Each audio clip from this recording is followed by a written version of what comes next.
Now, back to PTR Radio. Spectacular group of men. You go find them, you throw your arms around them, you give them a big kiss on the mouth. This is PTR Radio.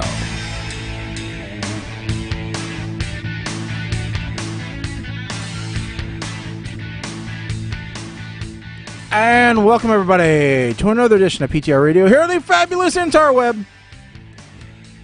And I've already managed to screw up something I was going to do tonight.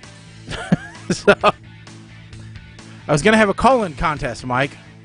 Oh, well, that's can't do that without a phone now, can you? That's completely out of the water now. So, you know. Oh, well. But that's okay, because we can announce it for the next show. Sure. And gain interest in it. So, you know. Okay. So, I mean, because that's what we do. You know, we want to drum up support for the show. And I figured the best way was to give away some stuff. So, you know, we hardly ever get phone calls. So it's not like we're going to miss anything tonight. This is true. So, if you would like to get in touch with the show, other than the phone number, tonight the best way is Twitter or Facebook or YouTube, because we're doing that again. Because we're gluttons for punishment.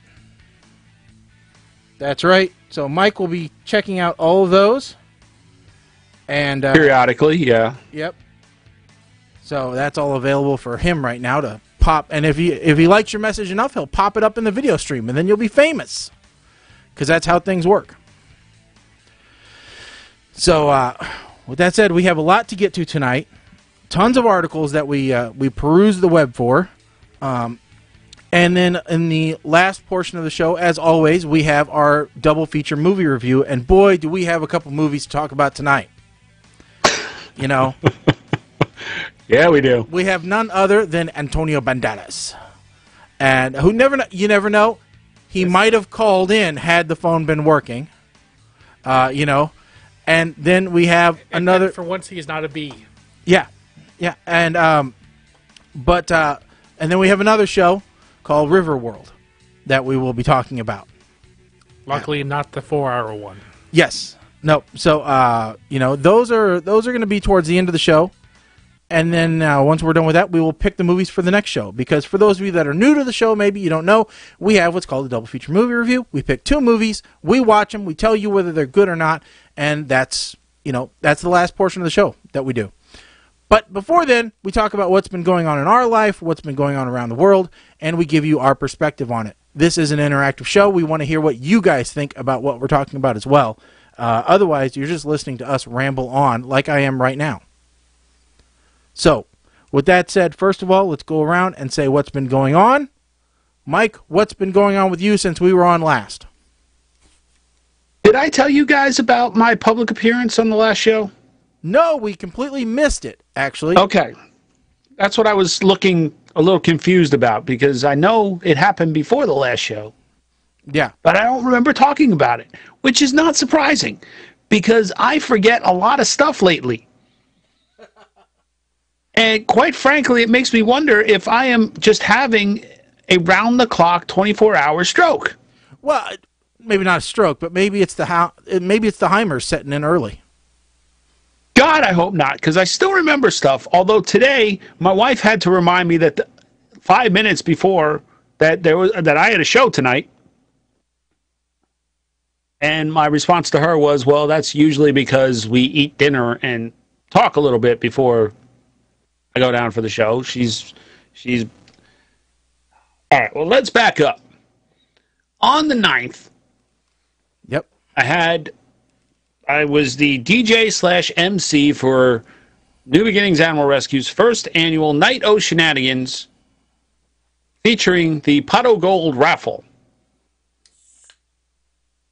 And this was the event that I had spoken about on previous shows, where it might have been a dinner, might have been a dance, might have been a trivia night, might have been a combination of all 3. We weren't really sure. It wound up being mostly a dinner, trivia, and prize event.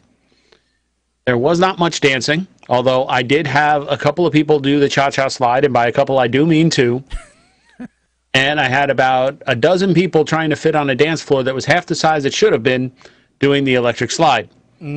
At which point my wife tells me, you should go out there. And I'm thinking to myself, there ain't no freaking room out there for me to go out there and do the electric slide. And I'm yelling at people not to hit the table because I don't want the music to skip. Because that's how tight it was. You're spinning old style 45s, and you're afraid the needle will skip, right? They don't need to know that. However, it was a very good night, and I must. I learned very quickly that name that tune. Better yet, Mike, maybe you should invest in some of those anti-skip CD players. You know, I have one here if you'd like. I have actually. Well, we'll get to that in a minute. All right. So, the name that tune type, shout out the name of the song, whatever kind of trivia, that went okay, but not as well as it could have gone. All right. Because it was a large room and a big crowd. Surprisingly, the trivia that I didn't think was going to go over well, which I called music and lyrics, went over incredibly well. I actually got people volunteering to come up and finish singing the songs. We have some videos of them doing it, but they're on Kim's phone, so I can't play them for you. The looks on some of the people's faces was classic, but the entire crowd started singing along with the song. Well, that's great. Which is good. Yeah. You know, and I just had to, I kind of just verified that the contestant was singing at the end in order for them to win, because obviously if everybody's singing, going like this to get everybody to shut up, they ain't paying attention to me. No, they're having a good time. So, in response to the media portion, I actually finally broke down and I ordered today a new digital DJ controller. So that will be here this week, and then I can start doing, as I call, wiki. Oh, so you can scratch. I could scratch. I could do remixes, filters. I'm gonna be the next Skrillex. I'm gonna call myself Skillet. You could be better than Dead Mouse. You could be Dead Ape. Possibly. You have a big gorilla head, all covered in mirrors. Yeah. Someone needs to find that hat for him. Yeah. Ooh, yeah. The two things the hat challenge, guys. Just think about that. He could do public appearances wearing the hat. Just stop. No, it's great. Stop with the hat. Although I almost Mr. Shathade almost made an appearance. But the two things that did come out of it. One, a woman offered me all of her late husband's DJ equipment. Ooh. No ooh. Oh. I went to see it. And it wasn't. Was it circa 1980? Are you familiar with the brand Optimus? A little bit. Yeah, that would be Radio Shack's house brand. Yeah. Are you gonna make me say it? Go ahead. That was the brand of most of this equipment. Yeah, well, you know, you got to start somewhere. Everybody has to start somewhere. But hopefully somewhere else. And I actually had people asking me for a business card because they wanted to hire me for their parties after that. And I honestly, I don't want to get into this as a business. I really don't. It's nice when it's a hobby, you know? And when you know, like one of the other volunteers who was there, her daughter's having a 30th birthday party, and there's been talk that they might ask me to DJ. So the way I'm going to kind of tie this in is, if you buy the party favors from Butterstown Gifts, as a bonus, you will get Mike the Ape Man as a DJ. How's that? No, don't do that, because you're going to sell yourself really short. I don't know what the markup is at Butterstown Gifts and Creations, but you're going to have to make that up a lot. You know, because I can tell you around here, I'm. Oh no! I'm only making that offer to the friend who's a volunteer. Oh, okay. That's not going to be my. That's not going to be a going rate. Oh hell no! That's not going to be a going rate. All right, because that wasn't abundantly clear. So. No. Okay. Let's make that abundantly clear. So if you're listening and you are in the New Jersey area and want to hire Mike the Ape Man as your DJ, There is a fee associated with that. Yes. But it is still contingent on you buying the party favors from Butterstown Gifts. That's right. It's a package deal. For you to talk to the booking agent, period, you must buy the gifts from Butterstown. Yes. Mike the 8-Man DJ service is exclusively booked through Butterstown Gifts and Creations as a referral agent. Yes. Correct. That is correct. So, I've been there, with all my DJ stuff. I'm like, you know what? If I play once a month, I'm happy. Because at that point, everything's paying for itself. I can buy a new toy every now and then, and not feel too bad about it. I don't feel like it's just taking up space in the garage and never getting utilized. But more than once a month, and now it's become a job. Now it's become another job.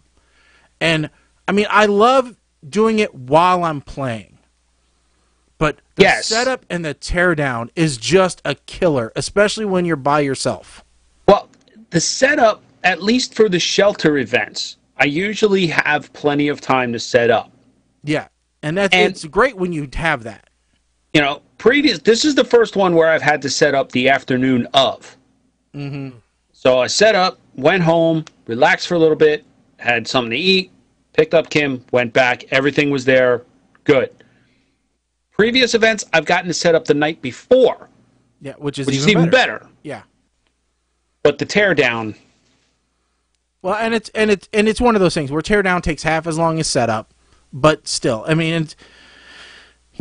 have gotten as little as 1 hour to set things up.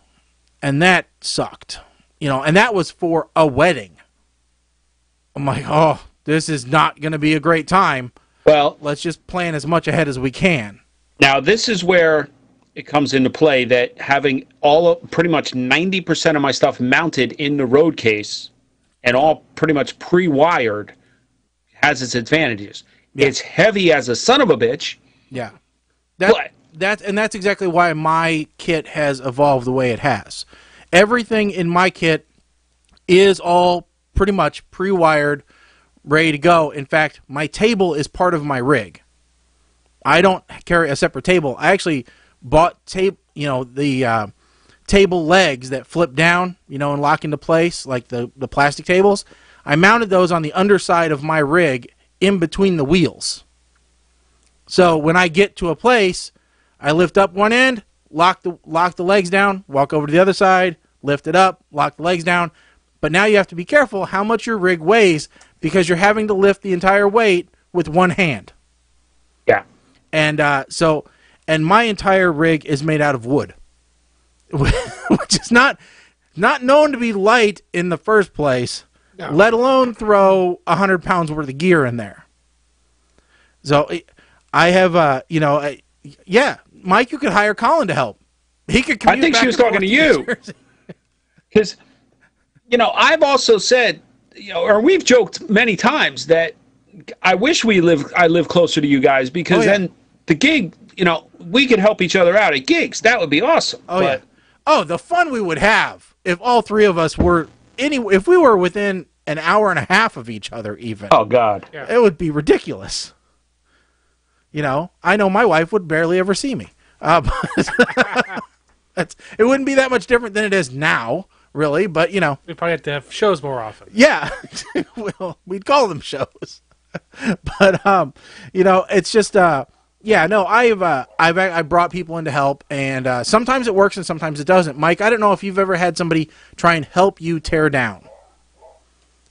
I refuse. Exactly. I have, when we do the trivia night at the convention center, where it's, last time it was 14 screens and projectors, and we had 8 speakers and, dual video rigs and everything else in the world that was associated with everything. I think we had 6 laptops running at one point. It was, all right, I will take things apart, I will put them on the floor, and then I will tell you what van to set them next to. That's the only way that you can help me is by carrying it from A to B. Don't try to load up a truck. Don't try to coil up a cable because you're just going to piss me off. There is a method to the way that I do things, and the dean that I work with does things. We understand each other, and we can work with each other, but anybody else helps, and it is a disaster. Because the amount of stuff that I can cram into my Santa Fe, people think is impossible. But it's only because of a very meticulous loading, unloading, and storage arrangement. One thing's out of place, and suddenly half the stuff doesn't fit. Now, this is the benefit of having the Tahoe, is everything fits very nicely. Yeah. But this is the thing. It's a game of Tetris. Yeah. Everything has to go in a specific order. Yeah. Ish. Yeah. See, and I have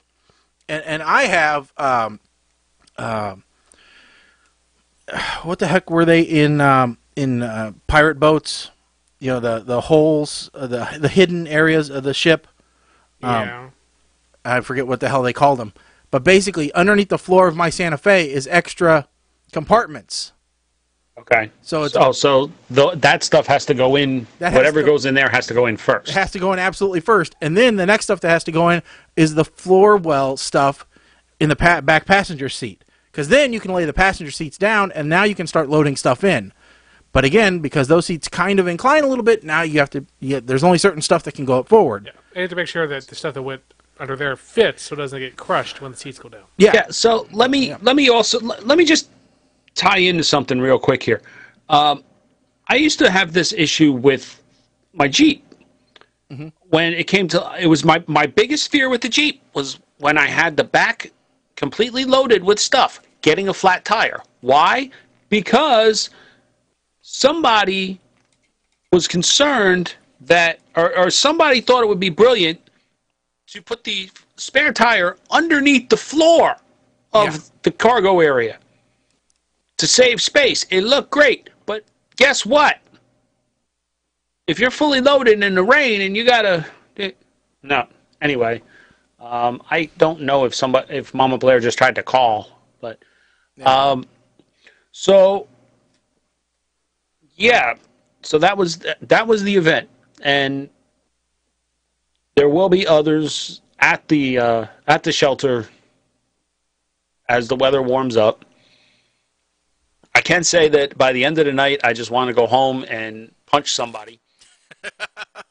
Yeah, because the acoustics in this place were terrible.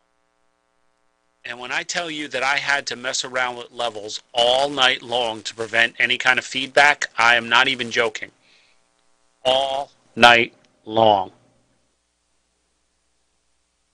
So that's what I've been up to. Yeah. Colin, how about you, since Shaggy seems to be distracted? I didn't have anything exciting in the last 2 weeks. So this coming week, I'm going to see Weird Al. Ooh. Where is that? Ill-advised something the Vanity Tour. I forget the whole. Weird Al's being very careful to make people understand that this is not a regular tour. Have you guys heard about this tour? This is where he's only doing originals, right? There will be no covers of anything. There will only be originals. Oh yeah, that's right. I remember you telling me. There's a couple. I guess from what I've heard, there's a couple parodies at the end when he does the Weird Al Unplugged segment. Oh. But none of the traditional regular stuff. I don't think it was the hold, because everybody knew about the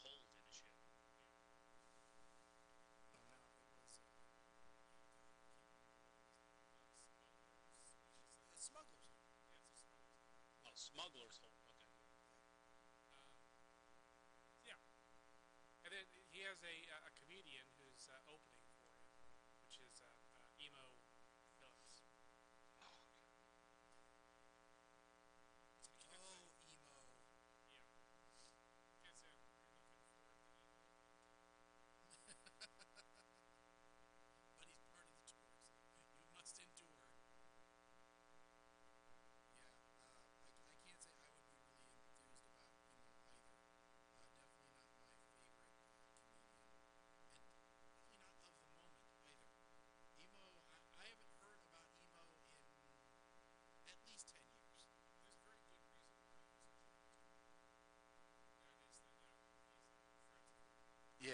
I'm about to say that could be the only reason That's why. the only reason.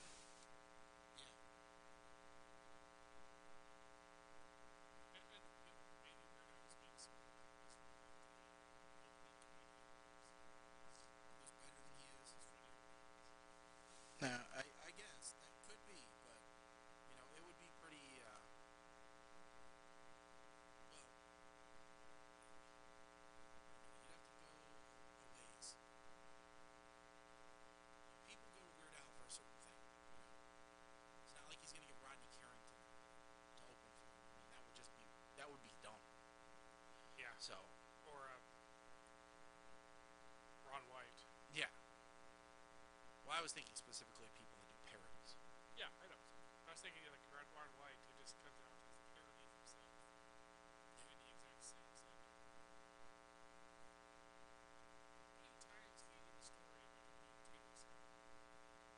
Oh, enough to get yourself a mansion, I would guess. You know, as long as it pays the bills, he's going to keep doing it. He's no worse than Larry the Cable Guy. I mean, they've all got a shtick that they've got to stick to. So, you just got to. All right. With that said, let's go ahead and get on to a piece of content here. Now, Okay, I have to. I hate to tell you this while we're live on the air, but it sounds like the Facebook feed, the sound is bad. sound has died. That's weird. Colin, can you check on your end? I just checked on my phone. I checked on my end, and it was a severe buzz with our voices low. All right. Well, we'll keep an eye on that. Colin will let me know if that's what's happening. That would be very weird. I guess it's a good thing that we're also broadcasting on YouTube. But YouTube's doing the same thing. doing the same thing. Huh. Well, that's not good at all. But you're correct. I'm not seeing any upload onto the mixer from this. So, let me see here. That 1 2 1 2 test 1 2 test. There's the buzz that we're talking about. That's the buzz. Yeah. It's weird that you're able to hear me. If that's the case, did you hear anything now?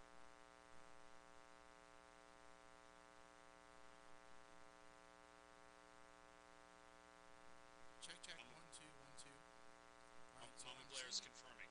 Loud buzz, little voice. Loud buzz, little voice. 1 2 3 4. 1 2 3 4. 1 2 3 4. 1 2 3 4. All right, well, I'm seeing them go out the mains, but I'm not seeing them in the control panel. So give me just 1 second here, and I can see. All right. All right. Well, I think what's going to happen is I will. I wonder if something got taken out. Ah, crap. All right. I wonder if something got unplugged. So give me a second to duck underneath my desk. Okay. They're both off headphones right now. Start by saying that I am the best looking host on PTR. It started when Colin started talking. That would be really weird.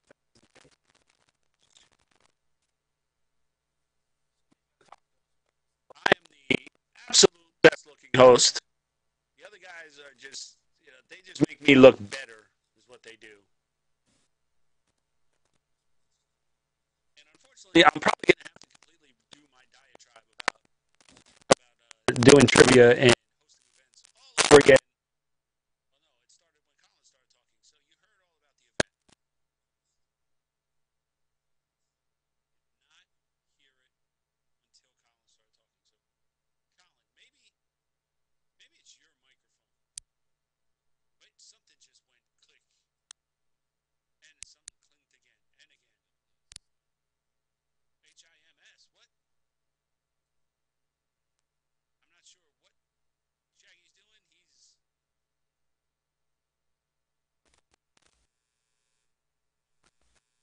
Hello? All right. Why was I hearing somebody else's voice? Well, I think you were hearing it from Colin's laptop. I was hearing, you there? That's okay. Mama Blair just said that's better, whatever chord you're messing with. They're about 30 seconds behind. Okay. They're about 30 seconds behind on the feed. Somebody else's voice. Okay, that seems to be better. Hearing it from Colin's laptop. Okay, so Colin, now you can talk. That's what I was hearing. Okay. Okay. Try it again. Okie dokie. I think we're good now. Sorry about that, folks. That was not intentional. That was. Really?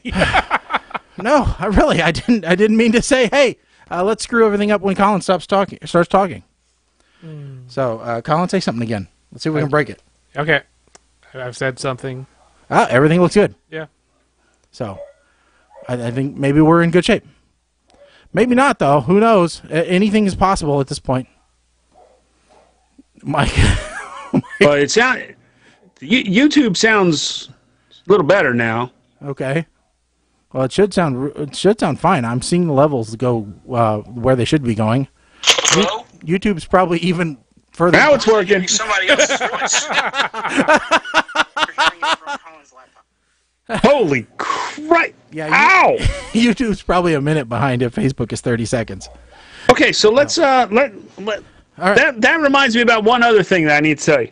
that you're now deaf and you need a hearing aid?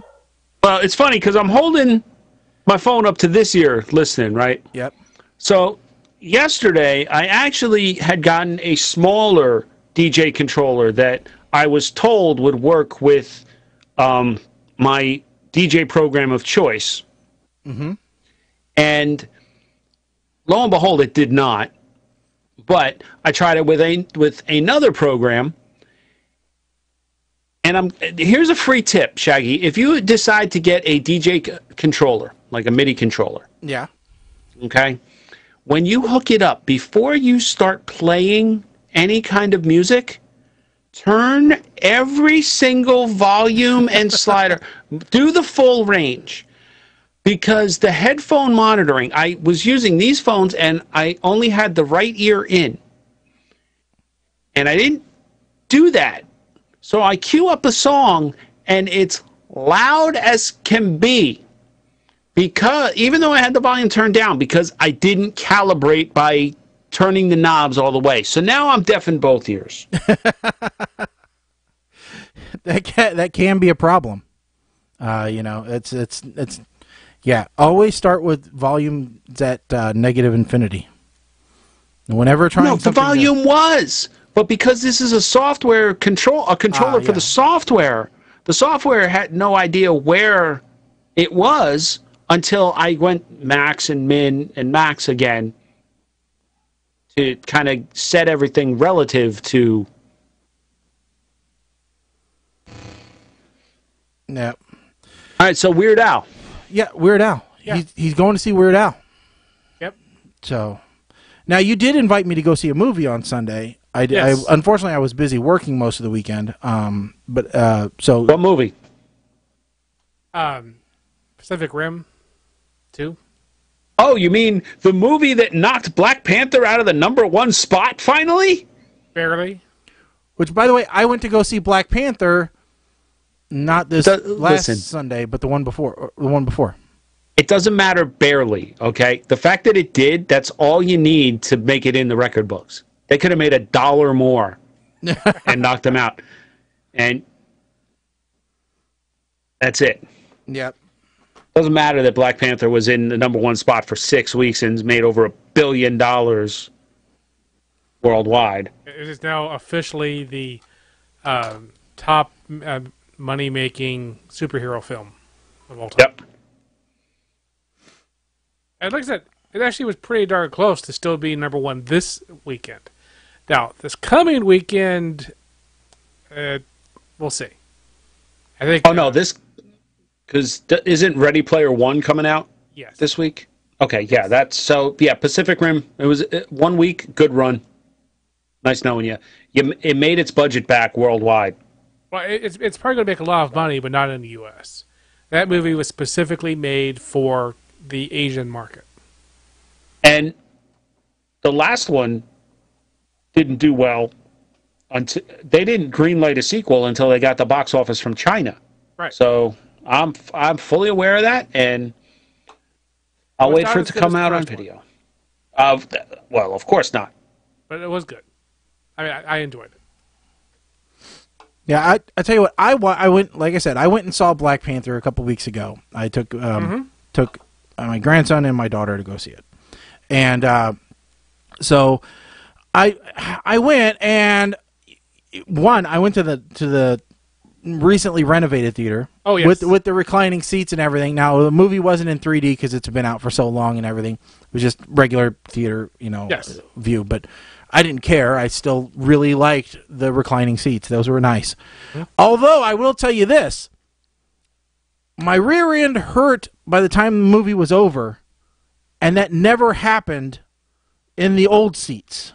So tell me how a reclining seat can put more pressure on my hips than the old style seats, which had like a half an inch of padding, whereas this is supposed to be a recliner. Maybe you should have reclined it less. It could be, but boy, those aren't comfortable if you're not reclined at all.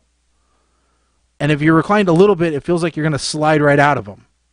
So, the only thing I don't like about those seats is that the button to recline is not on the arms. It's not on the front of the arms where one would expect it. It's on the inside of the left hand arm. Yes. So if you are a larger individual, you sit down and it starts reclining for you. And you're like, what? Yeah, or you can't get it to recline at all. Yes. Depending on the geometry of your legs. Yeah. So it just it definitely has some issues. But how was the movie? You know what? I was not nearly as impressed as I thought I was going to be. Everyone thought that it was just great. All the hype and everything. I was expecting something to rival Iron Man 1. All right? I thought that it was going to be that groundbreaking and that just absolutely insanely good. But the truth is, it was okay. In my opinion. Now, I'm probably not the target demographic for that movie. All right? You're kidding. I know. It's weird. All right? But the movie was just okay. I mean, it wasn't... I can see where people are saying it was making a social commentary. I could definitely see that. So I have not yet seen it, but here is my one take on why I feel I need to see it. I want to see the scene where Killmonger got all of his feathers plucked. Because the dude looks like a plucked chicken. That's the only scene I want to see. And if you tell me that that scene doesn't happen in the movie, then I have no reason to see it. Yeah. I mean, like I said, it was all right. And, if I wanted to do what a lot of people are going to do, which is rewatch the entire universe in preparation for the beginning of Infinity War. Mm-hmm. All right? Which I have no idea how long that would take. A while. But I'm sure it would take a while. But I'm sure there's going to be some movie theater that is going to offer it. All right? There's going to be some They're going to offer it theater. before the second part, because Infinity War, this is only the first half of the story. Right. Yeah. But I'm sure somebody is going to, I'm sure since it's a money grab, they're going to offer it both times. Tell you the truth. But I don't know. And all right, can we stop with the spoilers for Infinity War already? Can we just stop, either guessing or getting the cast to admit to stuff or whatever? I have really, maybe I'm becoming an old man, but I really would like them to quit telling me about the movie 6 months before the movie comes out.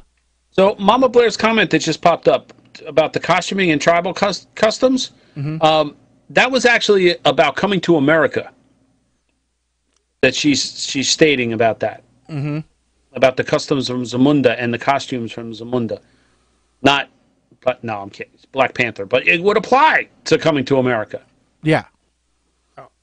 I was actually kind of surprised that they didn't throw a Coming to America joke in there somewhere. Why would they do that? That's a terrible movie. Black Panther's a great movie. Because that's something they would do. I don't think it was a terrible movie, but I got somebody on Facebook trying to tell me that that's a classic. It kind of is. Coming to America is in that series is in a relatively short list of movies. All right.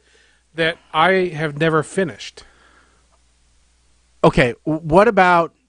All right, so for me, it's what was I can't remember the name. Dan Aykroyd and Eddie Murphy. Trading Places. Trading Places. Yeah. For me, it's in the same genre as Trading Places. All right, it's a classic like that. All right, it is Eddie Murphy in his prime. Okay, now see, here's the problem. I can't debate this too hard because the person who I'm debating this with is upstairs. No. Okay. Might take it as patently racist. Yes. Thank you. Okay. Thank you for not making me say it. It's not a racist thing that wasn't a good movie. You know, we can say things aren't good movies. Look, generations from now, people are not going to look back and say Coming to America was a benchmark in Hollywood. I can tell you what, people will look at Coming to America the same way they do as God damn it, Mel Brooks and Gene Wilder, Cowboy. Well, what the hell? Blazing Saddles. All right, they will look at them both just as being as stereotypically racist. The same thing. I had my daughter watch Blazing Saddles with us one time, and she actually said, "Well, that's just racist." And I said, "Well, it was made during a different time." No. There's no different time about Blazing Saddles. Blazing Saddles is a movie where Mel Brooks wrote jokes about black people, while he had Richard Pryor write jokes about Jewish people. It's a wonderful movie. It's a great movie, but if you don't know that context, all right, yes. If you don't know that detail, yes, all right, and you played that movie today for a group of high schoolers, okay, all they would say is, "I can't believe how many times they said the N-word." Yeah, that's all they would say. That's all they would get out of it. They wouldn't realize the humor of that movie. That movie is about the racism, not a movie of racism. But they don't get that, all right? To some degree, I do. To some degree, I agree with the folks that say there are social justice warriors out there, all right, that are looking for a fight, no matter whether one exists or not. But I understand where those people are coming from that are saying, hey, these things are wrong. What those people don't understand sometimes is you have to put it in context. Yeah. All right? The world was different in the 80s. Period. End of story. Just like it was different in the 50s. I'm not saying right or wrong, okay?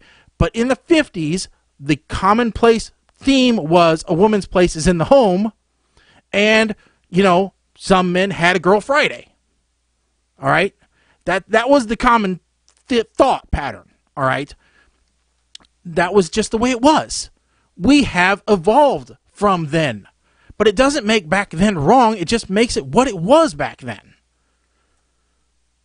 It was right for the time. Let's move on. Yeah. So let's talk about dinosaurs. I was gonna say let's wish a fond farewell to one of our media outlets, iHeartRadio. Oh, okay. Let's do that first. So, yet again, PTR Radio looks to be possibly outlasting another distribution network. And no, I don't know about you, but I never saw this one coming. No. but I'm not sure the whole details. So for those of you who don't know what we're talking about, iHeartMedia, which is the parent company of iHeartRadio, which PTR is available on, yes, has filed for bankruptcy. Well, the owners of them, the two biggest owners of radio stations in America, have both filed for bankruptcy. So, yeah, iHeartMedia has been crippled by piles of debt for many years, struggling to get out from massive debt it took as part of a buyout of Billboard Company and Clear Channel Outdoor in 2008. In other words, exactly what happened to Toys R Us. And Toys R Us is even more sad because the day that they started doing all the liquidation sales, the founder died. Yeah. So, and also Cumulus is going through Chapter 11. So what this is a huge shakeup for not just iHeartRadio, but radio in general. Because when you look at radio across this country, at least, it may not be true for across the pond, but in this country, all right, I would say probably 70% of all stations are owned by either Cumulus or iHeartRadio or AKA Clear Channel. All right? So between those three names, you have a large portion of the radio stations that they're owned by. This means that is going to be split up unless they're going to be bought out by a larger corporation. But that could be problematic because then you're looking at a monopoly in the news and distribution method.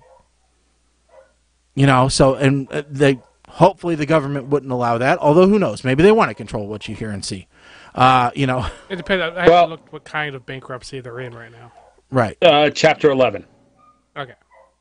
So they now Clear Channel Outdoor, which is the billboards, for lack of a better way to put it, is not part of this filing. Yeah.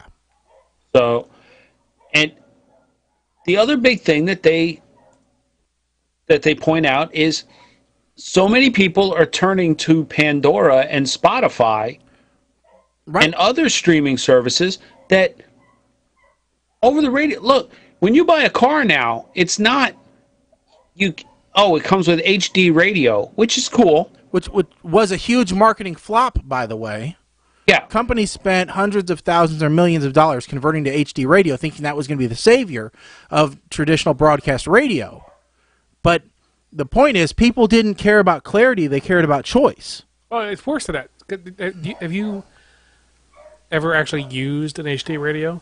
Not for a prolonged period of time, but my dad does have it in his deck. I have it in my car, and it is extraordinarily unreliable. Yeah. Now, so if I'm listening to it, the sound kind of fades in and out. So if it has to switch between regular FM and HD FM, it keeps playing, but it kind of like it's fading from like one channel to another, right? Now, it does it all the time. A lot of that. See, my experience is a little different with that because I'm closer to a major metropolitan market. Yeah. So the stations that I can get HD on, because there are still some that don't even bother. Around here, hardly any bother around here. Well, around here, I would say probably 80% of the stations do, and that's because most of them are based out of New York. Yeah. Right. So I'm close enough to New York that I can get a good digital signal, and it sounds amazing. Like you can easily tell when it switches. But my problem is the programming on the stations itself, all right? Even with Sirius, because I listen to Sirius more than anything. The same, if I listen to Hits 1, which is their mainstream channel. Yeah. The same 20 songs pretty much over and over again. Yeah, it's their equivalent of the Billboard Top 50. Exactly. So, Sirius is great because you have all the choices. If you want to listen to rock, you have all the rock varieties you could ever want. You want to listen to 80s, 90s. You can pick by decade. You can pick by genre. You can pick by artist in some cases. And they do have lots of, like you said, they got lots of different formats. So if you're a talk radio fan, well, they've got your left, your right, your center, your, what, they've got your Howard Stern, they've got whatever, and they do have the names that draw in the list, the dedicated listeners as well. I mean, they had your Opie and Anthony. I don't know. They just have Opie now. But I mean, they were, and they'll give a show to anybody, which is why we, hey, you want to pick us up? Fine, we'll broadcast. I don't care. They like Netflix. They will give a show to anybody, and they don't care if you only do 1 hour a month. All right, they'll take you. They've got the stand-up comedy. They've got 6 different country shows. They've got, they have variety, like you said, but people don't just want variety. They want specialized variety towards their tastes. Right. So that's the thing. You can't guide. You can't customize Sirius to say, hey, I like this song, so we can then curate and adjust and learn. Which is why Pandora and Spotify are picking up, and that's why the manufacturers are including them in their cars. Yeah, and now they've gone so far as there's a new deck out, I was reading, that doesn't even rely on Apple CarPlay or Android Auto to do Spotify. It is Spotify itself. It's embedded Spotify. So it does, because more and more cars are coming with built-in internet, so it can do everything itself. It doesn't need anything else. So if you are one of those few people who doesn't have a cell phone, there you go. That's the car for you. Yeah. Yeah. I'm a Spotify premium subscriber, but there was just a story out this week about how Spotify earnings were down. They were below projections for this last quarter, and Spotify announced that they had what they considered to be a problem with the coding of their software for free listeners. Free listeners had been able to download a altered application that would essentially remove the ads from the free platform. So it's the equivalent of a pop-up blocker. Exactly. And they said this is a major problem because this is affecting our bottom line. We can't say with absolute certainty to our advertisers that your message is reaching this many people. So, it's important for them to fix that issue. And, because, again, it also kind of diminishes the value of me as a premium subscriber. Because if I can go, hey, listen, why am I paying premium rates when I could just be using this, bastardized app instead? Why aren't I doing that? No, see, I used Spotify once a long time ago, and I never really understood. But as we know from previous discussions, Shaggy, you're the kind of person who used to have like big CDs full of lots and lots of music, and you would put it on random. Yep. I'm the kind of person who, if the next song in the album doesn't come up next, then something's wrong. But you can do that. It can play by default. It plays sequentially. I just don't. I have not found any reason to use Spotify because I get all my music through Amazon. Right, and it really is. Now Amazon Prime has their music, and you can also go to Music Unlimited, which I am also a subscriber for, because in this world, just like it's very difficult to live with just a Netflix subscription, all right, it's difficult to live with just one streaming service subscription, because not all artists are on one subscription. For example, I wanted to listen to Garth Brooks. Well, Garth is only on Amazon Unlimited Music. That's it. That's where he chose to go. Now, that does not mean that I'm going to sign up for Tidal or whatever it was called. All right? I don't need Jay-Z that bad. But for all my other stuff, I figure I need two. I need Amazon Unlimited Music, and I need Spotify. And if I got those two, then I'm in good shape. Mostly because my Alexa supports both of those. All right? So I can say, Alexa, play this. It'll automatically search my Amazon Unlimited Music first, if she says, hey, playing a selection from, that means I'm only going to hear a preview. Or if she says she can't find it, then all I have to say is, Alexa, play such and such from Spotify, and she'll find it there. So no matter what, I can find it, because, tell you what, I listen to more music on Alexa than on probably anything else, because it's just more convenient. Hey, most of the time, I'm actually listening to Audible. Yeah. So it just depends on your flavor, but I can definitely see. I mean, I've been looking more and more. I just bought a cheap $20 Bluetooth to FM transmitter for my car, and anymore, it's been working perfectly for me. By the way, it's also got a quick charge USB port on it, which is awesome, because even if my phone's low on charge, and now I've got a built-in charger for that. Just keep it in the car. It pairs up really quickly with the phone as soon as you turn the car on, and I pretty much keep my radio tuned to that channel. And then I can just listen to whatever I want from my phone. It's also a speakerphone. So now I've got hands-free. I have Sirius. Well, I have an aftermarket radio in my truck. I have a Pioneer radio. So I have the Sirius tuner, I have HD radio, I have Bluetooth audio from my phone if I so desire. I have my iPod connection, which I can control right from the head unit. Mm-hmm. But it also has Pandora control. Yep. So I start Pandora on my phone, then switch to Pandora on the radio, and I'm good to go. See, all of this with hands-free calling. Yeah, and there's a guy at work that has bought. Okay, he bought the Hopper from Dish. He upgraded from his original Dish receivers to the Hopper receivers because they had Pandora. He's Pandora crazy. All right, he upgraded his Dish receivers because they had Pandora. He bought a new car because it had Pandora. Okay, right? That's a little... Because they were going on a trip, and rather than burn CDs or listen to it over Bluetooth, he just wanted to be able to plug his phone in and be able to control Pandora from the head deck. Okay, buying a new car to do that is a little insane, considering, could do that if you just buy, I don't know, a new radio. Yep, but, true. Now my car has Sirius and Apple Play. And but it's a Honda. It has something called AHA. Oh, ah. So that's their version of Pandora. It's called AHA. I have never used that because why? Yeah.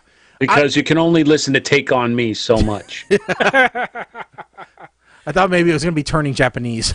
I guess it's a service from Harman. So that's Harman's version of Pandora. Yeah, I personally, I don't use Pandora. My daughter loves it. She uses it all the time. And now she's using Spotify because I upgraded to the family plan so that now she can use Spotify Premium as well. So, I mean, it works. And for those of you that are curious, hey, could I get PTR Radio on Spotify? The answer is no. You can't, because we're afraid of copyright notices from Spotify. Oh, God, yeah. Their terms of service are so ridiculous that I think no way. You proposed it and you filled out the application, sent it over, and I said, Shaggy, we can't do this. Yeah. I went through and I got us pre-approved if we wanted to continue, and then I think we all read the terms, and it said if you play 1 second of copyrighted material, you'll be booted and banned. And I'm like, a second? There's no way we can guarantee that we won't be on a second. So it was really bad. Yeah.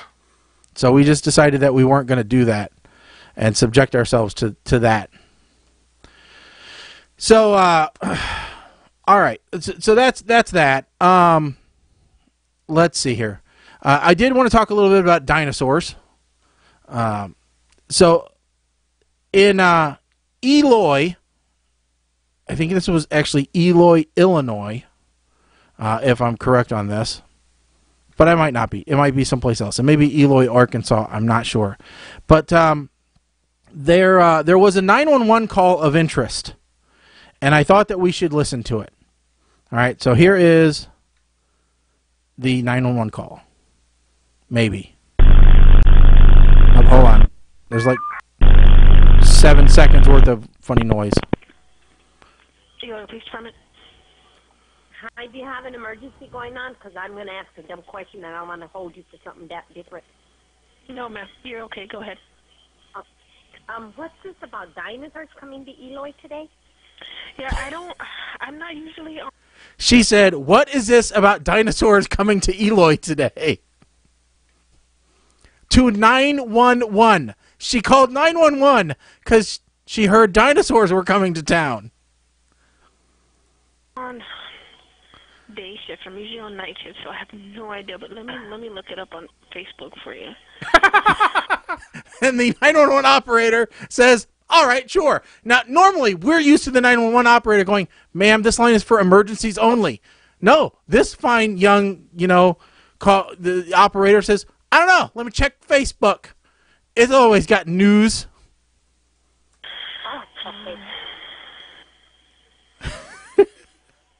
Because it's on her wall. I saw something about it the other day. I'm like, there's no way it could be live dinosaurs. We're not in the years. No, it's not real. I think it's made. No, for a second, she thought they were real dinosaurs. Like Jurassic Park was going to happen. The fact that she's even entertaining this. To look real. Yeah, they must be that's what I was going to say, the electrical. Okay, it's called Day of the Dinosaurs, bringing the past to the present with Dino Crew Entertainment. And it's today from 12 to 3 at Main Street Park. Oh, no, they're going to let dinosaurs loose at the park. Okay, all right. Okay. So, I don't think they'd be live ones. My brother's so stupid, he swears. I'm dumb to think that it might be. Well, I think they make them look that way, but they're not actual dinosaurs. Yeah. Okay. Right, yeah. Okay. Wow. Thank you. All right. So, wow. Nicest 911 operator ever. Yes. Right up with that 911 operator that got a call about misbehaving children. He says, what do you want me to do? Shoot them? Right in line with that one. This is a classic 911 call. There are dinosaurs. Wow. What? I heard something about dinosaurs. Oh. Now I have seen, and this is, I think we've seen this costume, this dinosaur costume before. It's the Velociraptor costume. Sometimes you'll see him chasing somebody down like in a mall or whatever. You'll see him in just about every other prank video on YouTube. Yeah. But to think that there are real dinosaurs. I saw something recently about someone actually calling 911. Quick, somebody get Chris Pratt. We need him. We need the Velociraptor Wrangler. Okay. Wow. Mm-hmm. But hey, listen, people. Tide Pods are not candy. Okay. Oh, I heard of. I don't know that I posted it today, but did you know there's a new challenge going around for teens? What is this? Is this the bug spray challenge or something? What is this? No. That one is people who can't get meth get high on bug spray. No. This one is the balance challenge, and this one I can almost get behind. Well, I can't get behind it, but it's better than eating detergent. Let me put it that way. All right, so we've all been. That's not a real stretch. But go ahead. So we've all been a passenger in a car. Nice summer day. You've got the windows down. You stick your hand out, right? And you go wee, in the air current, right? Yep. Yeah. Everybody plays airplane, right? All right. So the new challenge is that now you stick you put something on your finger, in front of your finger, potato chip, whatever it is. You stick it out the window and you see how long you can hold it in front of your finger with just the air pressure, holding it to your finger. So that's all well and good if it's something like a potato chip or something that I don't know isn't littering or dangerous. Well, the video I saw, they started with the potato chip, then it was a quarter, then it was a dime, then it was a flip-flop. Now, the kids in the video did say, if we do drop anything, we go back and pick it up because we don't like the crying Indian. But who's to say whether they actually do or not? Oh, Arizona. Arizona, all right. So, where all the retired people go. But if they're going to do that with the chip thing, Yeah. they should do that in Las Vegas. And just start increasing the value of the chip. It was potato chips. I know. Okay. I'm saying if they did Las Vegas, they could use poker chips. Poker chips? And just, see who's willing to put the largest chip in their hand. Okay. But, I mean, like I said, that one doesn't necessarily hurt. Although I don't want to be the car driving behind you. That's when you my let a point. quarter go. Yeah, but if it's a poker chip, I'm driving behind them. If it's a $10,000 poker chip, maybe I'm honking the horn at you just to make you flinch a little bit. All right. But I don't want a flip-flop hitting me in the windshield either. No. So, but it is a weird it's a weird challenge. It's like I said, it doesn't immediately hurt anybody. It's not like eating detergent, all right? Let's just all agree it's not as bad as eating detergent. All Which right? I still don't understand. I don't understand how things like that get started. All right, who's the idiot that said, "I know, I'm gonna stick a detergent in my mouth and pop it"? How did planking start? How does any of this stuff start? Okay, planking. The first person I remember actually seeing about planking was Ellen Page. Like, she would post pictures of herself planking, and next thing I know, everybody's doing it. By the way, do you realize that was 14 years ago? What, planking? Yes. Wow. Yeah. Started by a couple of Australians. Gary Clarkson and his friend Christian Langdon, 15 and 12. I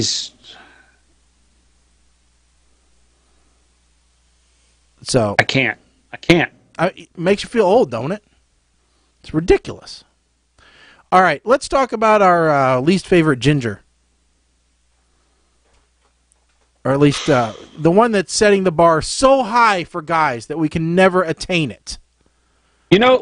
If you genetically engineered this ginger with Milo Ventilate's character from This Is Us, no man on the face of the planet would ever meet a woman again. Why? Because the bar would be so high. Yeah. Oh, I just want to find a man who will treat me like Jack on This Is Us treats it. What, burn your house down? All right, so while we're talking about this, I want folks to message in. What is the most romantic thing? Okay, all right, wait. Oh, go ahead. What is the most romantic thing your significant other has done for you? All right, let's see if we have any. Yeah. Let's see if we have anyone that comes anywhere close. What is? Let's see what the best one is out of our listeners. All right, what's the most romantic thing that your mate or your significant other has ever done for you?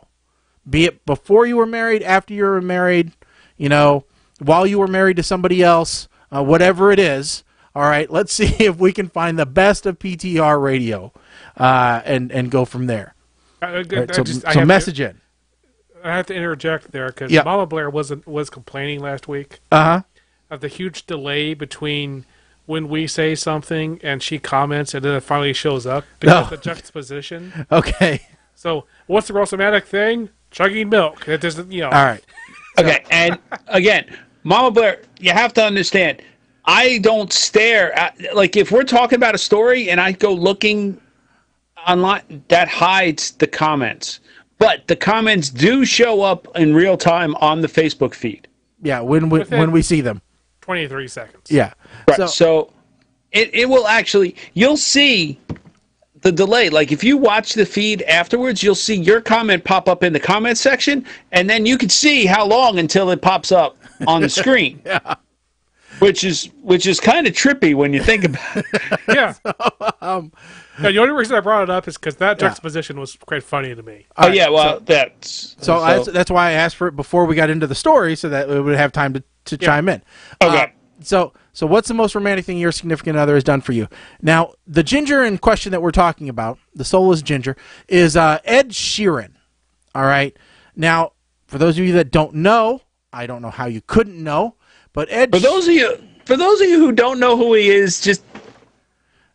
Yeah, leave. Yeah, leave now. Thinking out loud, you've heard it, I'm 100% sure. It's actually... A lot of his songs I really like. I just wish they were played about a third as much as they are. All right. I have gotten to the point where I find remixes of his songs just to give me some kind of change to what. So I like remixes of any songs. But.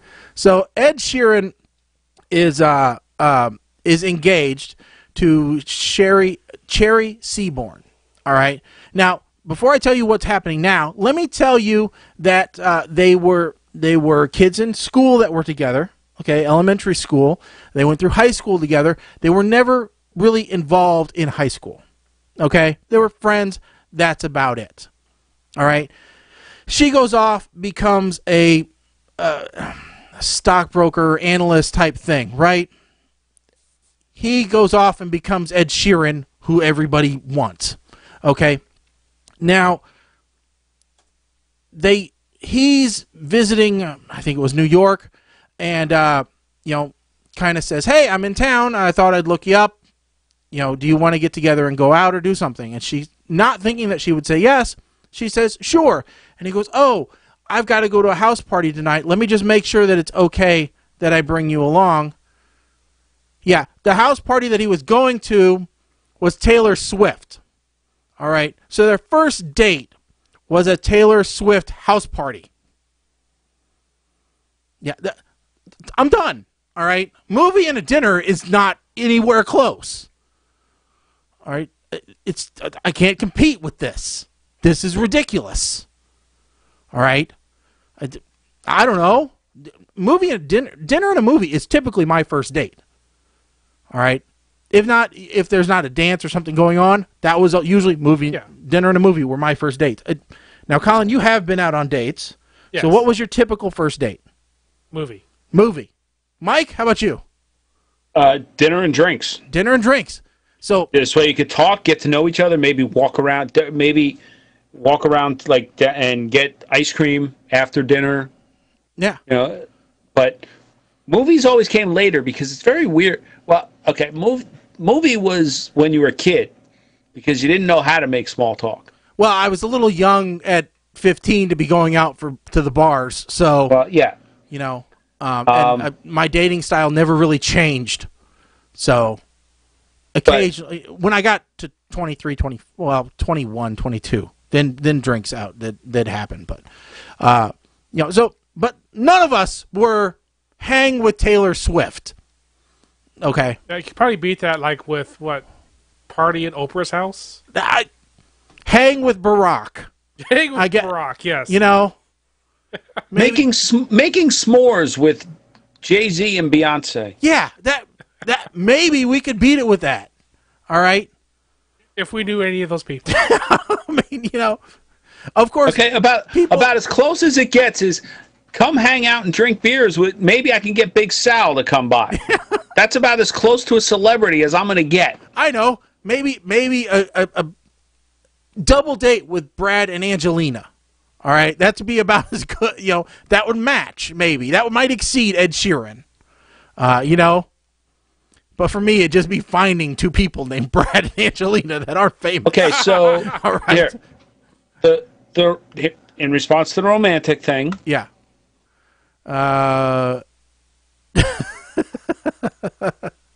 So there you go. Mama Blair's got a good one. Now, as if that wasn't enough. Yeah. So this ginger bastard. Yeah, so move forward 2 years now. They've been dating, and now it's time to get engaged. And so they get engaged, and now they're planning their wedding. And Mike, tell us what this redheaded devil wants to do.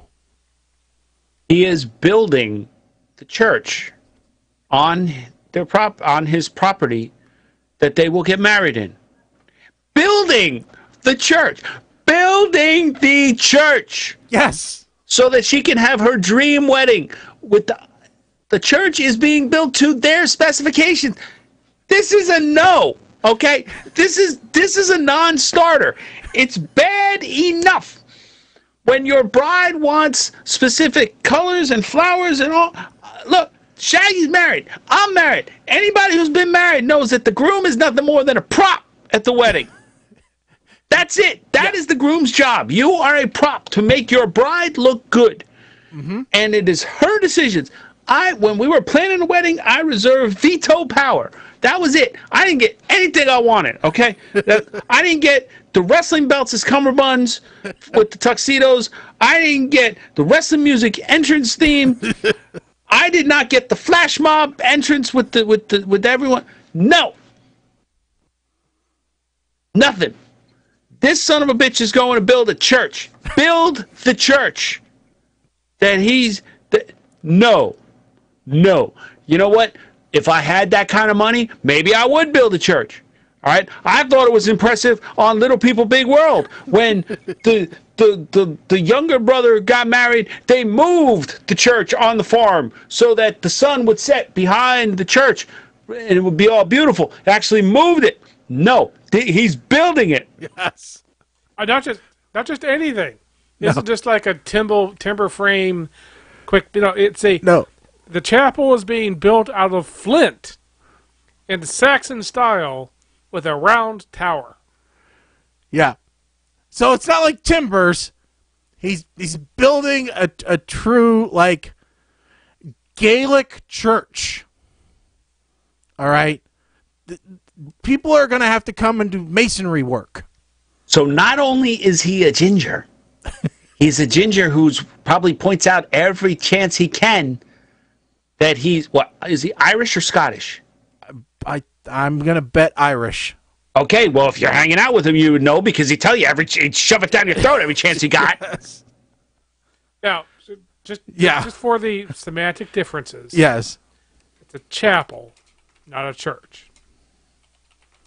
Difference is, it's a very small difference.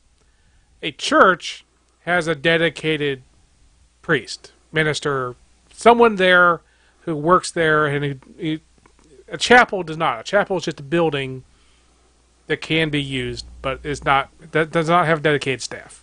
Okay, so he's building a chapel. Want to know why? Because the Pope is going to marry him. Well, he already volunteered to sing at Harry's wedding. He told Harry, he's like, "Hey, if you want, mate, I'll do your wedding." Hey, guess what? I volunteered too. I volunteered to DJ the cocktail hour for him. Yeah. Oh, by the way, he's from West Yorkshire, so Suffolk, and born and raised in Suffolk. So technically, he's just English, although I'm sure his roots are probably Irish. See, okay, but Mama Blair, here's the difference. You're a woman. Yeah. Women gingers are not evil. That's right. Men are. Women gingers are spicy. They're fiery. Yeah, I see McClintock. Male gingers are like Ed Sheeran or wannabe Ed Sheeran, which inherently means they're evil. Because they don't know when enough is enough. I found out one of the guys I play hockey with, he's bald, because he's older, so he just shaves his head. I saw him the last night of hockey. It's the first time I ever saw him with a beard. I was like, oh, crap, you're a ginger? I'm like, and now I'm questioning whether I can belong to this club anymore.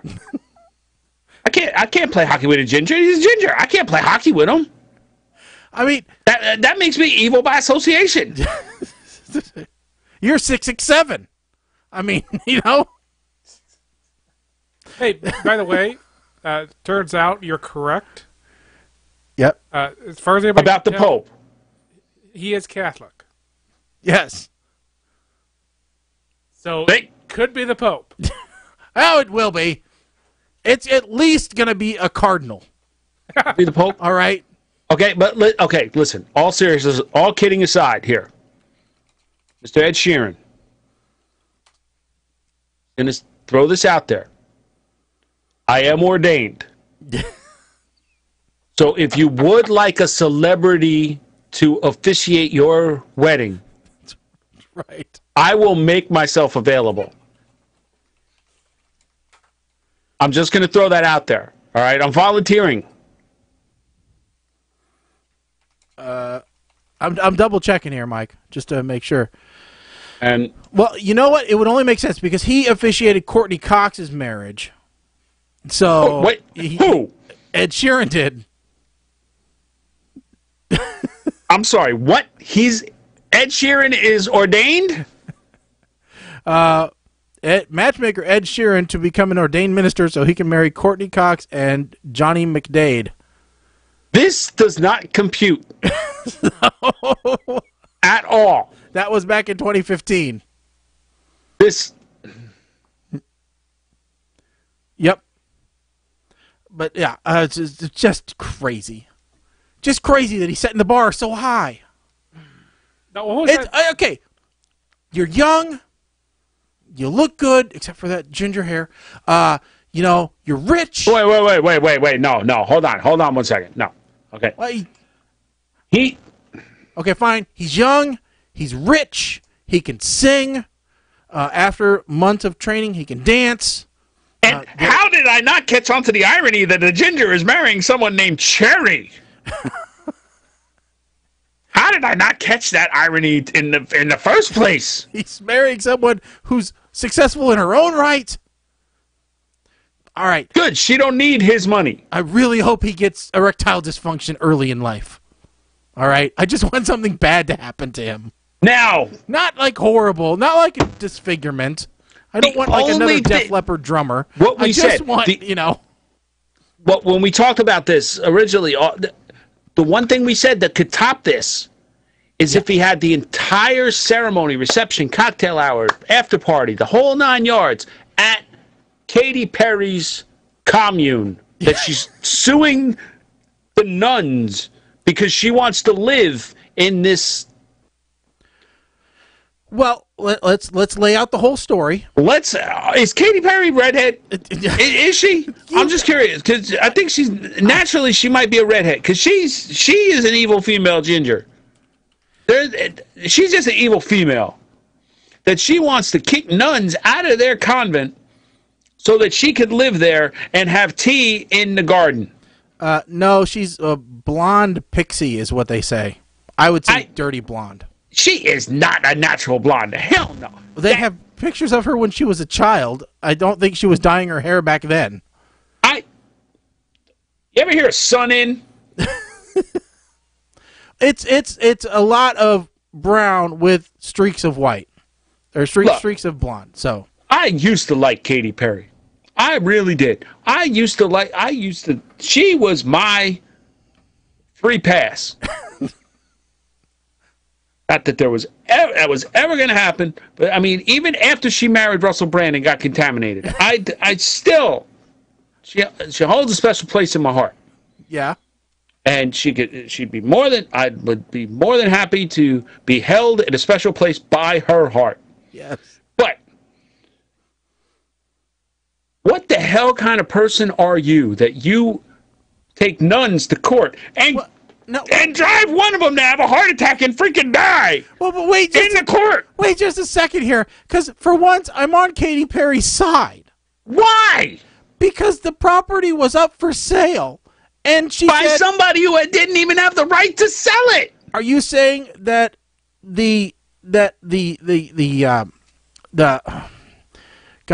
not the chaplain, but the priest, who's the head of the diocese, doesn't have the right to decide what to do with the diocese's property? Because the way that the church works, the nuns are like bat boys. All right? The priest is the coach. The priest makes the calls. Make me look this up now. All right?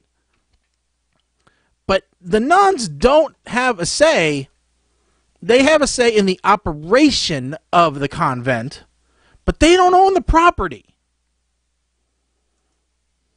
That's not how it works. The church owns the property. But hold on. The nuns are saying, well, the priest didn't have a right to sell it. Well, that's not true. The priest had every right to sell it. Because it's the church's name on the deed, not the nuns. From my understanding of this. So, first the nuns sold it to somebody else.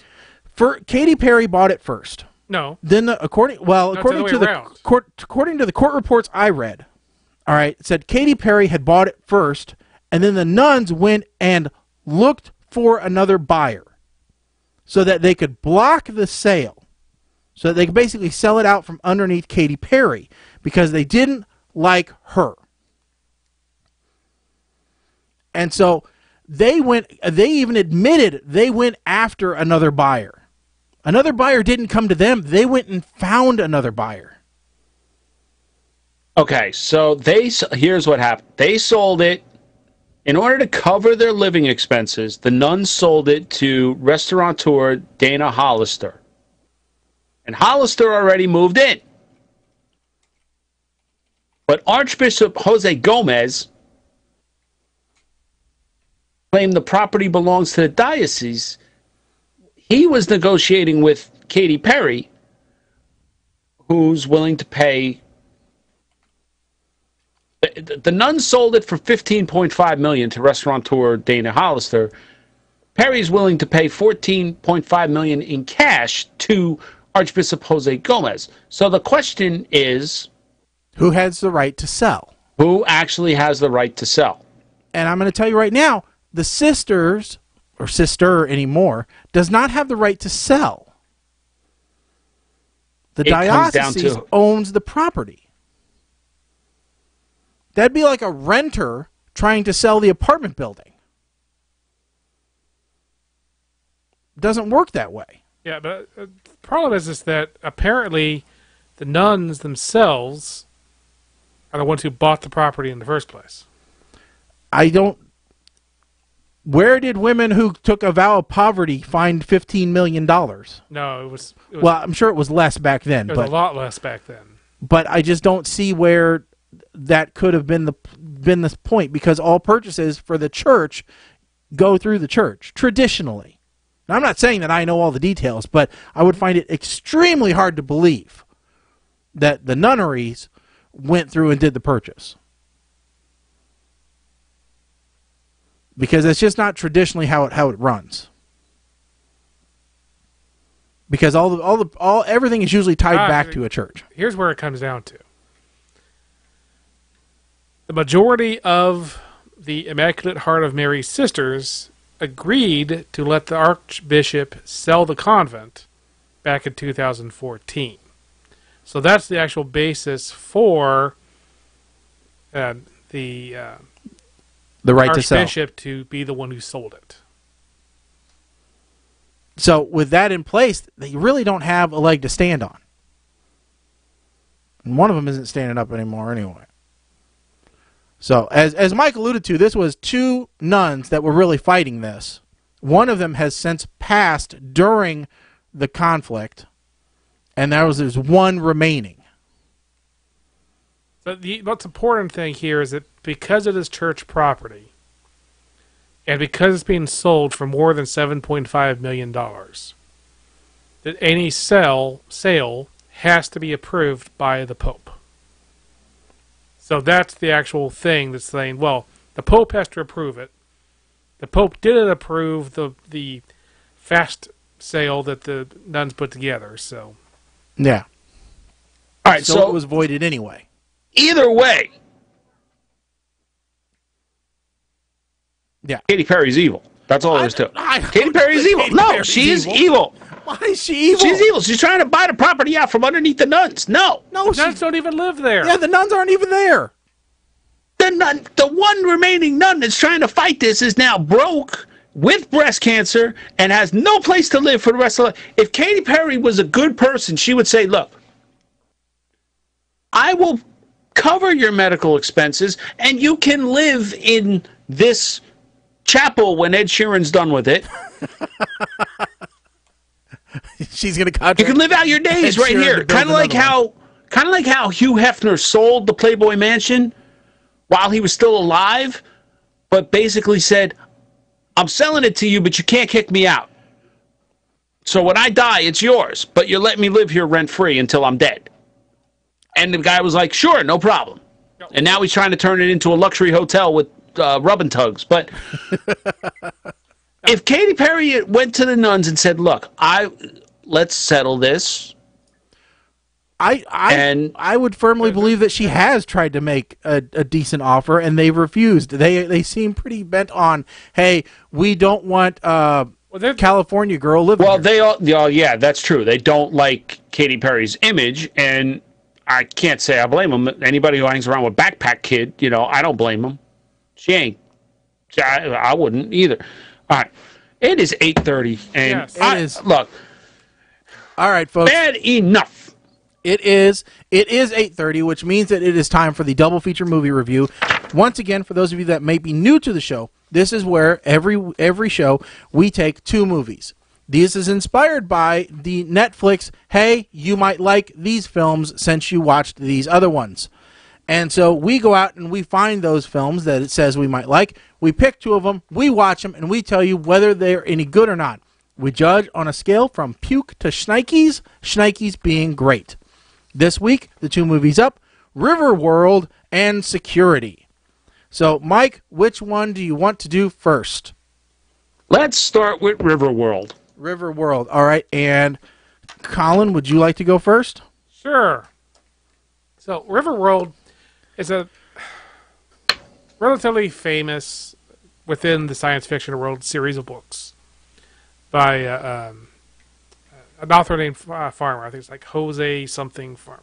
Anyway. So this was Sci-Fi Channel's first attempt at doing Riverworld. This is the hour and a half long, 2 hour, I guess 2 hours with commercials version. I guess there's a newer version that they also tried to do that was 4 hours long. Thankfully, this is not that version. Yeah, this is the 2003 movie version for those following along at home. So, basically, an astronaut in a completely unbelievable space shuttle simulator dies and is resurrected in some strange world where lots of people from many different eras gets resurrected. Has trouble with the Roman Emperor Nero and meets Mark Twain, who, when he first showed up, I immediately knew that it was either Tom Sawyer or Huckleberry Finn.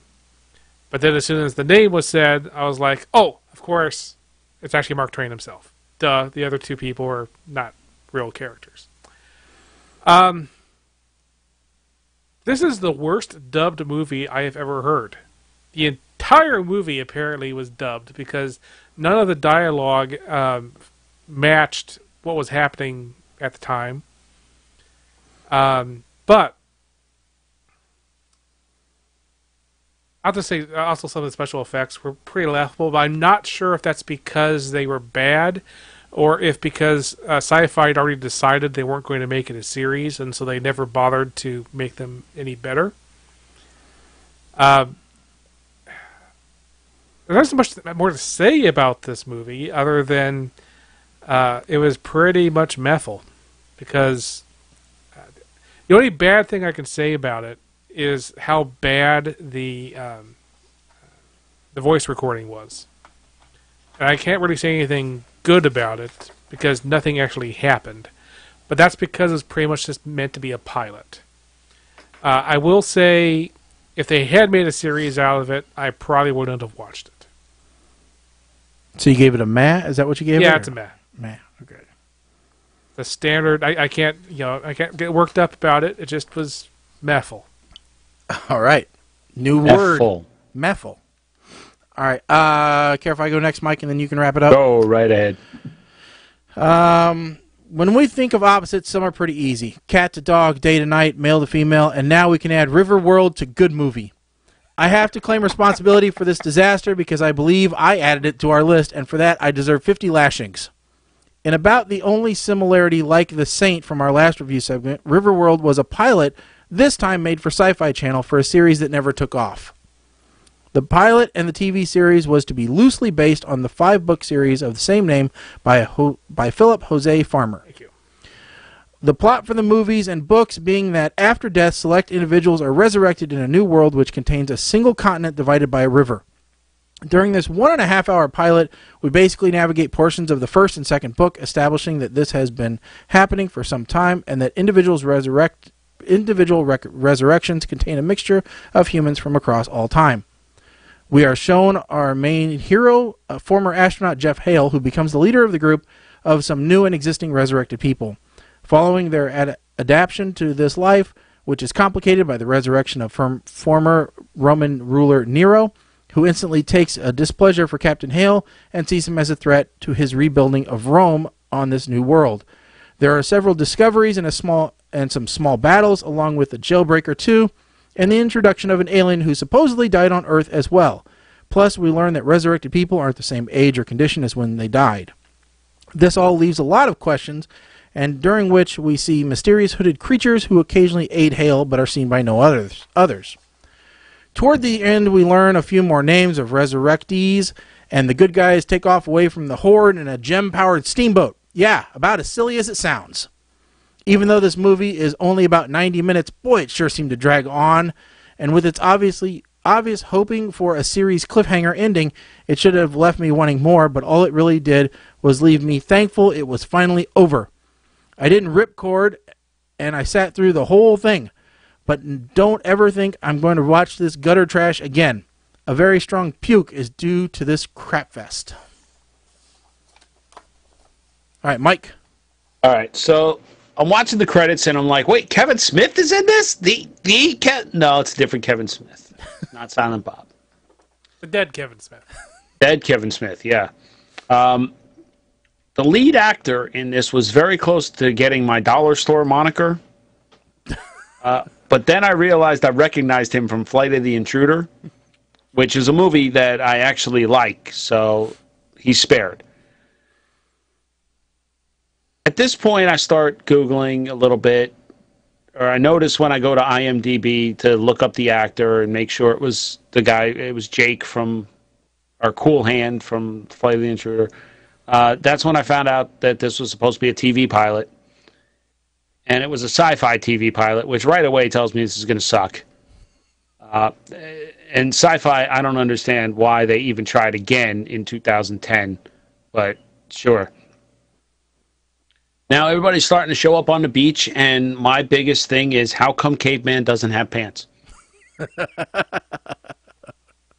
That's Riverboat Captain, okay. He gets the moniker. That's Dollar Store Michael Biehn right there. That's who it is. The alien with his tick was really messing with my head. I thought my video was buffering because just the way he moved was.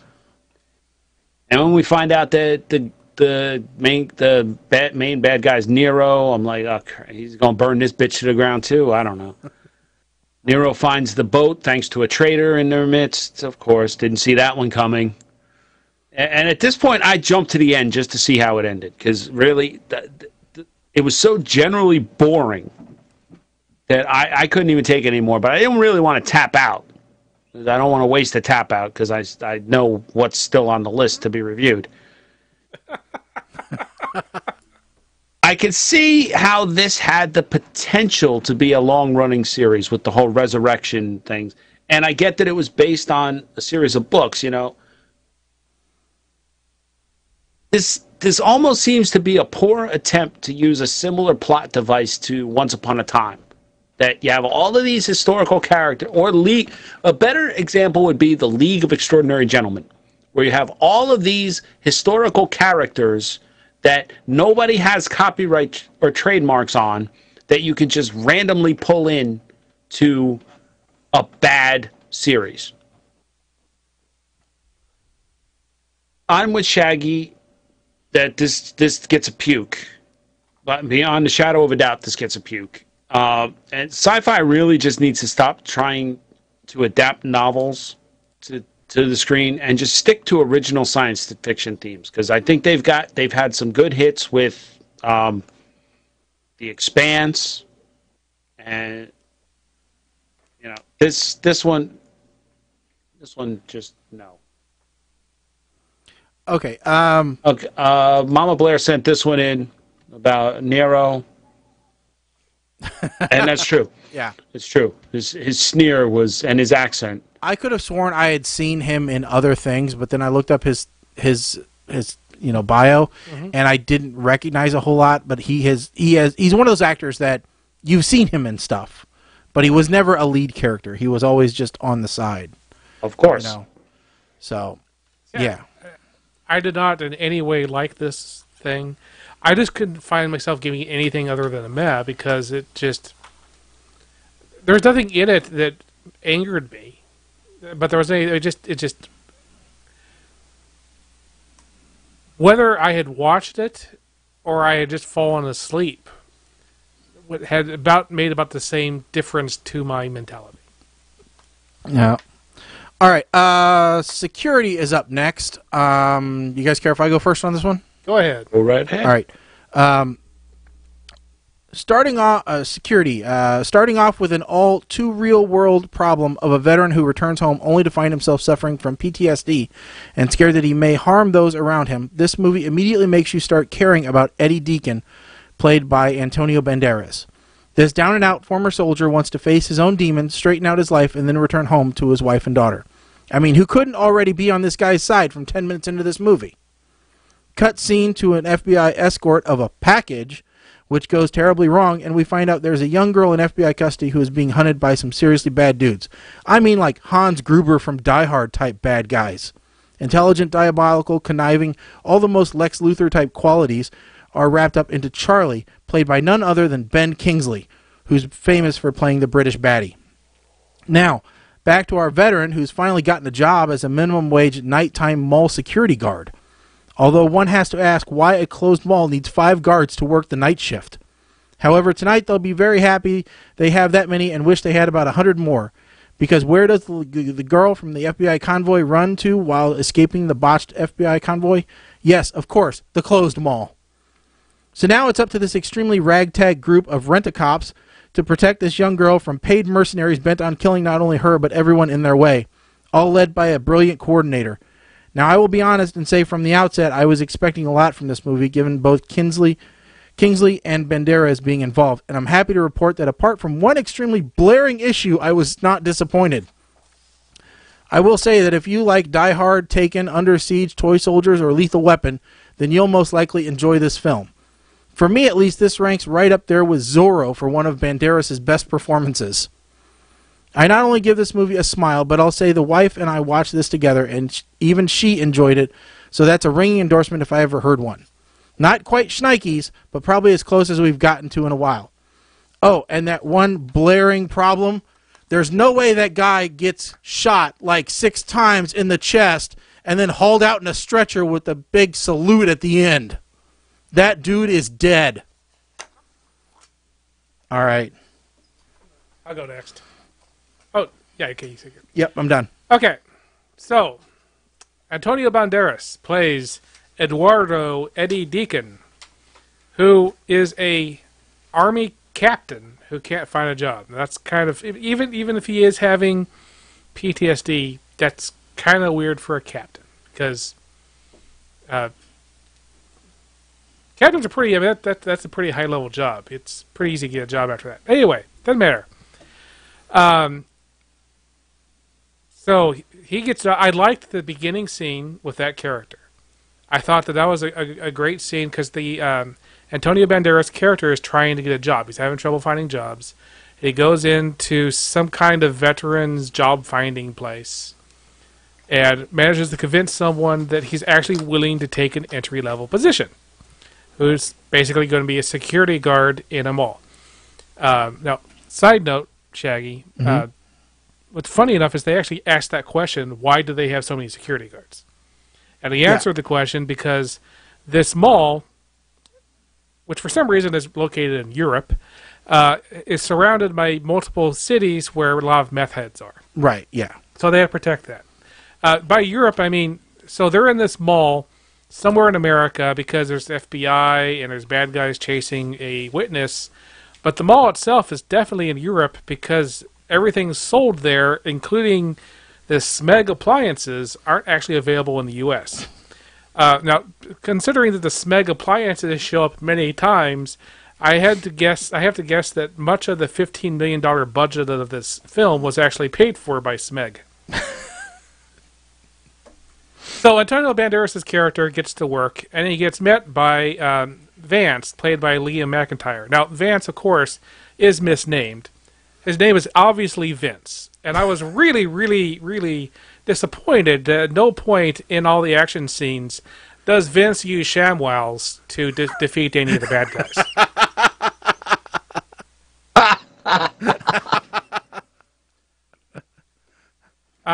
Now, like I said, this was a $15 million movie, and I thought they did as much as they could with that budget to do their action scenes. Some of the characters I thought were believably frozen. I have been in a place where I was so scared of something that I was unable to adequately talk. But so that I was like, oh, that's pretty good. They did a good job of that. Now I think he'd spent too long frozen like that. But yeah, and then let's see, Jiro Wing, who's played another guard named Johnny Way, who reminded me a lot of the guy from Librarians. Mm-hmm. But Librarians. He plays the standard character who doesn't listen to the good guy and gets killed being stupid. I like it's just, there were some definitely stupid things in this movie, like you cannot kill a sniper off in the distance with a .357 Magnum, even if you misname it. But this movie is a definite. I was going to give it a smile, and I was going to give it a smirk just below smile, or is that too? Yeah, it's below smile. Okay, I'll go with smirk. I'm not going to watch the movie again, so I'm not going to give it a smile. But I thought they did a good job within their budget. What knocks it down for me is the obvious plot hole, which is if a bad guy is coming to kill a kid, okay, and the kid is there, and all the characters are there, then the bad guy is not going to stand around with a big case full of money wasting time. He's just going to take a gun out and shoot them all right then and there. Done with it. So because of that, I'm going to give it a smirk. Because James Bond villain failure is basically what they had there. Mm. Okay. All right, Mike. So, I actually enjoyed this movie. I didn't think I was going to, but I did enjoy it. I went into this thinking that Antonio Banderas somehow got hooked up with Bruce Willis's bookie and got stuck doing bad movies. But this actually turned out better than I thought. There were some obvious plot holes, but I kind of look at this as if somebody took the script for Paul Blart and rewrote it as an action movie with Antonio Banderas in mind. This is what you get. The few things that I noted, I guess they had to put USA Marshals on the jackets so they didn't get confused with real U.S. Marshals. The Fleabag hotel room that Antonio Banderas is living in, that kind of looks like where I used to take my high school chicks to bang.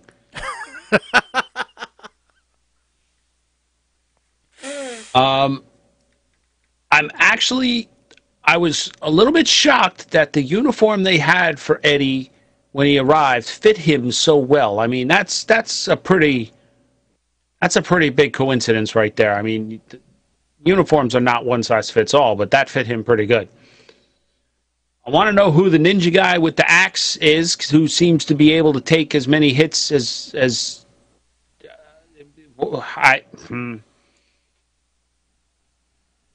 So one of the bad guys, they're shooting at one person, and she gets hit with not one but two arrows. And not until the second arrow does she realize, hey, I'm getting shot at from over there. Let me turn around and shoot that direction. No, it took the second arrow for her to say, okay, now you're a problem. I gave this a smile +2. All right, just a little bit above a smile. Not enough really to get it to the next rank, but it was good once the action started getting going. I kind of felt it. For most of the movies we've watched, the action sequences were pretty believable. Now, I don't know about the range on the little girl's drone car. I don't know why everybody just watched the car drive around and nobody thought, hey, let's follow the car and see where it's going. You know, so if you really wanted to analyze it, you could, and you could find some stuff. But I would recommend this one as like a rainy day, need a movie to watch. I'd have no problem recommending this. Okay, so there you go. I just got to point out two other flaws. I thought they'd be in Mike's list. Yeah. So at several points, they show an aerial shot of the mall, which is obviously shot during the day and then darkened because the parking lots are full of cars. And the second one, this was actually the bigger problem from a plot hole perspective, was so the Antonio Banderas character sends the kid to find a walkie-talkie, so that once Antonio Banderas disables the communication car, that she could use the real walkie-talkie to call for help. Mm-hmm. But he has a walkie-talkie on his belt. Well, he has the kid's walkie-talkie. No, he has his real walkie-talkie on his belt. I didn't see that part. Maybe I didn't hear that part or notice that. I don't know. Yeah, so he has the real walkie-talkie there. So it's like, why did he send the kid into danger? When he has one himself, he could have just made the call for help himself. I don't know. He thought he was going to be dead. Yeah. Maybe he didn't think he was coming back. But I also want to call out that during that same scene, the where he killed the guy with the axe. Yeah. As he was launching himself over the wrecked vehicles. That was a very fun scene. I like that one. That was good. All right, so now it is time to pick our next two movies, and I added a couple to the list to take the place of a few. So, Mike, what are we up to now? 31. 31. Let's go ahead and warm this up. 27. Game over, man. Oh, that is a new release by Netflix. That is a new release. And 19. Sadie's Last Days on Earth? I do not know that one. That's on Netflix. So somebody check and see if it's still available. Sadie's Last Day on Earth. I feel like we need to watch a trailer for that. Netflix. Let's see here. It is still there. So high schooler Sadie Mitchell believes the world is about to end. Literally before it does, she sets out to kiss a boy and win back her best friend. This is in comedies. Canadian movies is a genre. And sci-fi fantasy. Oh, Lord. This movie is quirky. I don't know who added this TV-14 movie. I don't think I did. I do not remember that either. I really don't remember this one. I don't think I did either. That's weird. But who knows? Yeah. And by the way, I forgot to point out, you do not get the 50 lashes for Riverworld. Oh, okay. Because I put that on the list. Ah, all right. And Game Over Man. And I ain't lashing nothing. Game Over Man, for those that are interested, this is brand new to Netflix. It came out on last Friday. 3 buddies with big dreams go from underachieving slackers to badass warriors when their posh hotel is taken over by terrorists. Okay. It seemed to me... Oh, God, is this the one that with the dude from Workaholics and Pitch Perfect? I believe so. Adam Devine, Oh, no! Anders Holm, and Blake Anderson. Oh, God. All right. This is in the genre of action and adventure, action comedies, comedy. This movie is exciting, irreverent, and raunchy. Oh, Lord. So, yeah. I think we need to find a trailer for the other one. Okay. For what, Sadie's Last Days on Earth? Yeah. Please. All right. Colin's already planning a tap out. He's like, oh, no. What the heck are we going to talk about? Yeah. All right, let's take a look here. Hold on. Let me get this ready. And here we go. Let's break a copyright rule.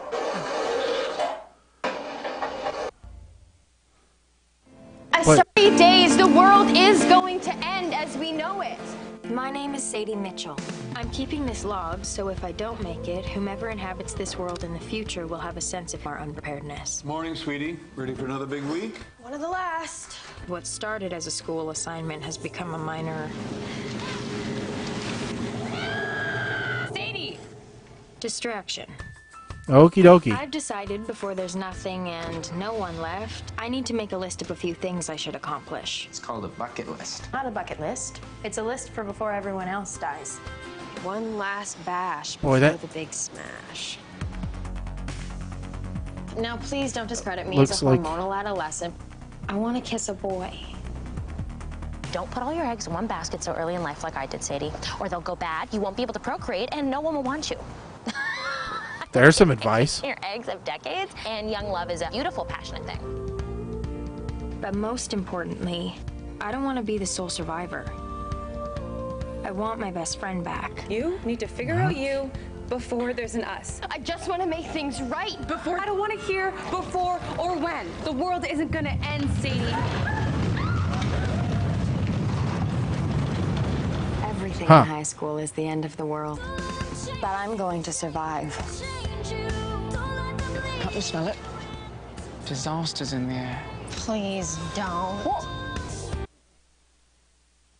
All right, so that is Sadie's Last Days on Earth. What do we say?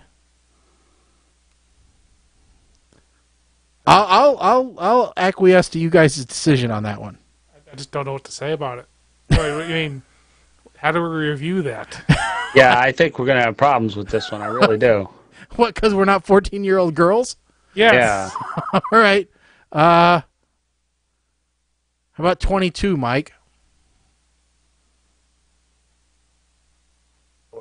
This could be even worse. This is off Amazon. Okay. The Last Lovecraft, The Relic of Cthulhu. Oh, my God. Cthulhu? Yeah, him too. Oh, this is going to be... And this is not me, because this is not a smile.amazon. No, this might be one of mine. This has got to be Colin.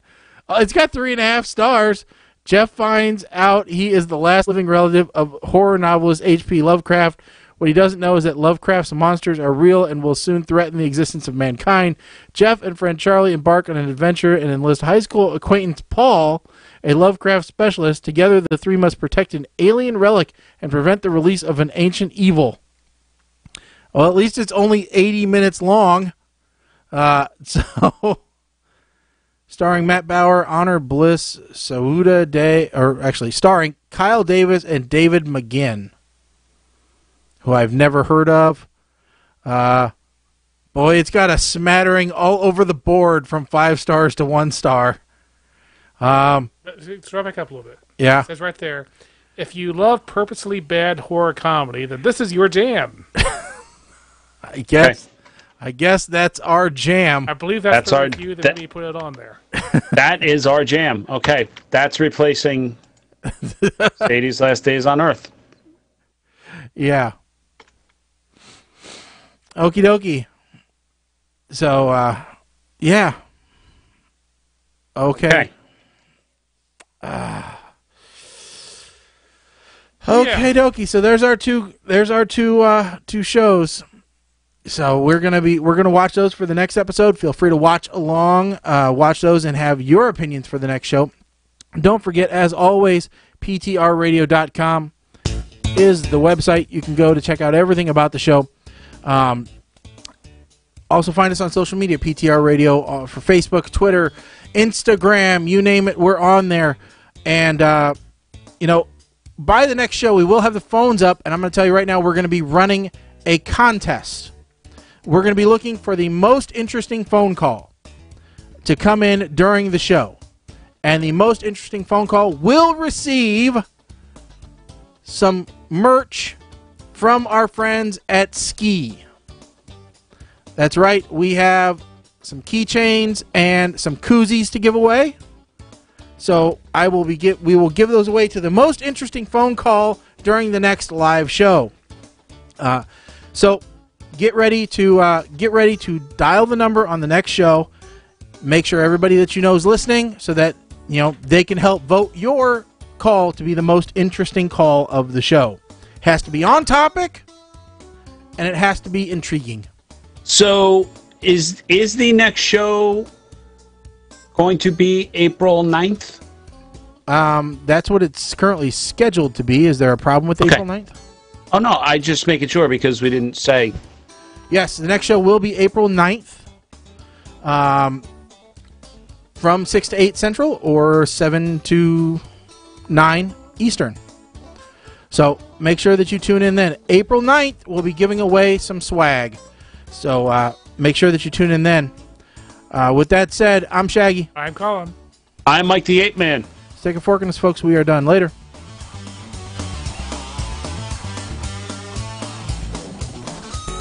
And